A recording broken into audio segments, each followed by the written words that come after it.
The landscape of Europe is very famously dotted with megaliths. Everything from single standing stones to complex structures like the Avebury stones and, of course, Stonehenge. In exploring the subject of ancient knowledge of the past, and what ancient and classical peoples thought about these monuments, Stonehenge would, of course, eventually come up. I had done a version of this video a number of years ago, but I want to expand it and incorporate it into the series I have going. Did ancient civilizations have their own ancient civilizations? So with that in mind, what did the Romans think about the famous British megalith?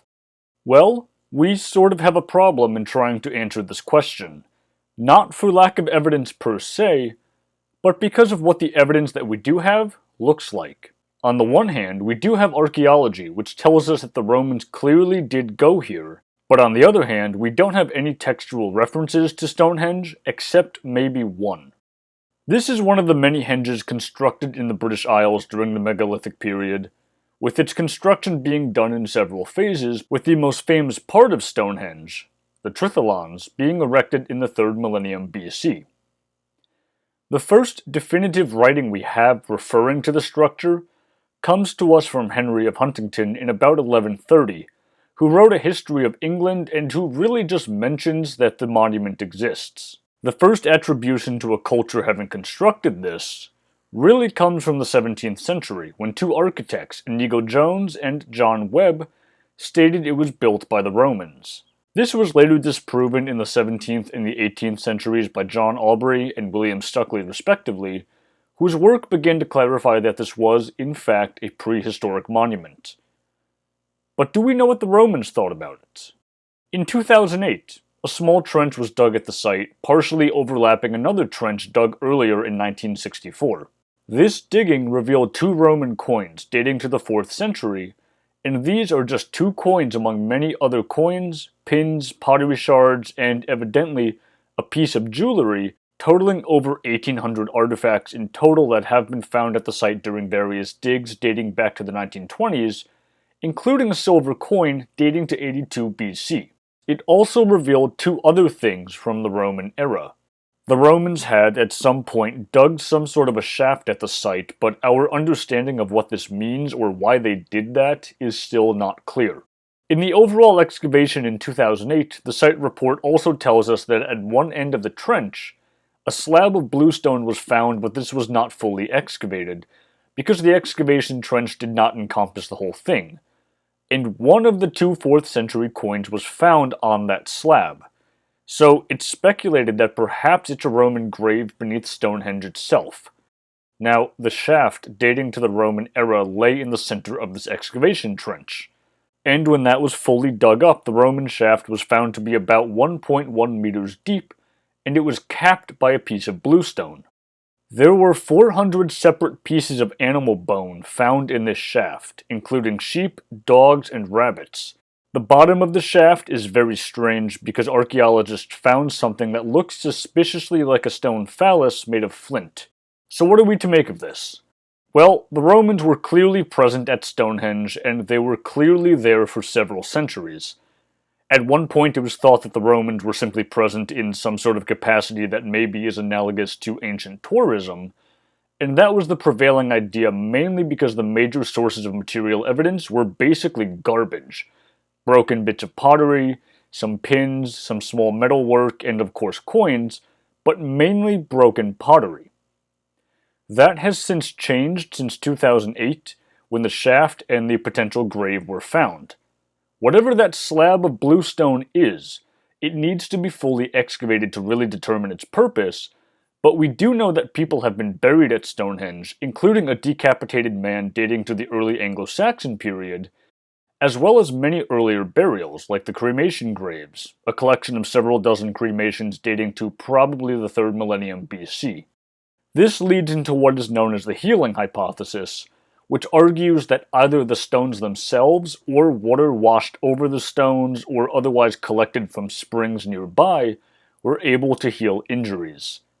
It's a possible explanation for the famous Amesbury archer, a man who lived and died sometime around the 24th century BC, who had multiple injuries and possible birth defects, who was buried near Stonehenge. Isotopic analysis of his teeth tells us that he was not native to the region but came instead from the Alps. And one of the explanations for what he's doing at Stonehenge is that he came to be healed. Based on the supposed grave that was partially uncovered and on the shaft that was filled with animal bones, it is very likely that some sort of occultic belief in Stonehenge continued into the Roman era, but that's still largely speculative, and now that we know that this potential grave and shaft of animal bones exists, more excavations need to be carried out.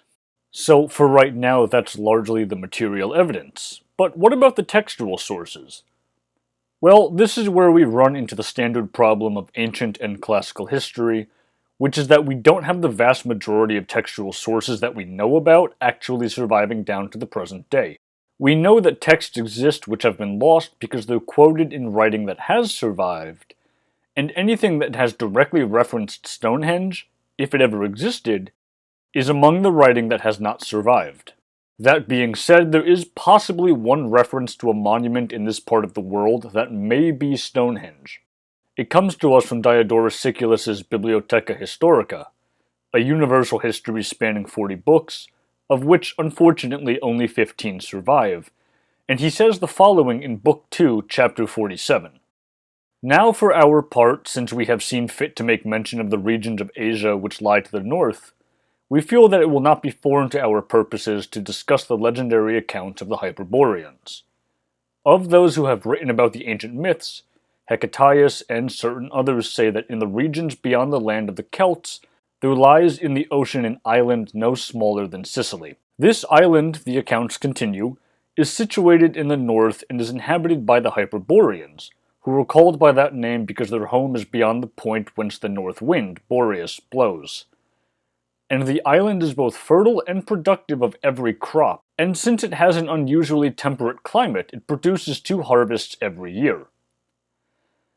Moreover, the following legend is told concerning it. Leto was born on this island, and for that reason Apollo is honored among them above all other gods, and the inhabitants are looked upon as priests of Apollo after a manner, since daily they praise this god continuously in song and honor him exceedingly. And there is on the island both a magnificent sacred precinct of Apollo, and a notable temple which is adorned with many votive offerings and is spherical in shape. Furthermore, a city is there which is sacred to this god, and the majority of its inhabitants are players on the cithara, and these continually play on this instrument and sing hymns of praise to the god, glorifying his deeds. This may potentially refer to Stonehenge, but there are a few issues with this passage in identifying whatever temple this is. He tells us that there is an island north of the land of the Celts, so presumably north of the European continent, but it's not clear that this is Britain, because he has a chapter on Britain itself. So then what is this island that's stated to be about the size of Sicily? Well, in Greco-Roman literature and myth, Hyperborea was a northern land beyond the place from which the north wind originates, and we have some fragments of a text from someone who may potentially have journeyed there. This is Pythias of Massalia, a Greek explorer and sailor who left that city in the late 4th century BC and claimed to have sailed to some land far in the north. If he did indeed do this, modern scholars are not exactly certain where Pythias went. We do know that he claimed it was 6 days' sail north of Britain, and we know that he claimed to have seen a place where the sun doesn't set. So it's thought that maybe it's somewhere in the Orkneys or the Hebrides Islands, possibly somewhere in Norway, and some people have even suggested Iceland. He called this place Thule, and although Thule technically is a separate location, over time that land and Hyperborea sort of get mixed together into a general reference point for some place far, far to the north, essentially the end of the world. And as such, it has this mythical and mystical aspect to it, so even if Pythias found himself at an actual island or some piece of land, we shouldn't necessarily take this particular account as fact. But if the Bibliotheca Historica is actually being factual, then what are we to make of this?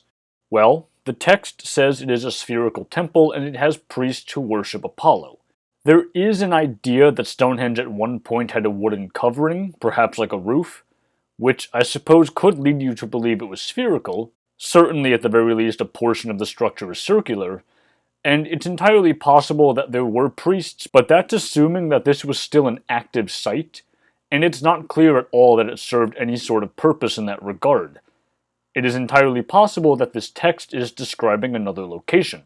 Unfortunately, that seems to be it for any sort of textual reference to something that may or may not be Stonehenge, so we have to rely on the archaeology, which does tell us that the Romans had some sort of a presence at the site.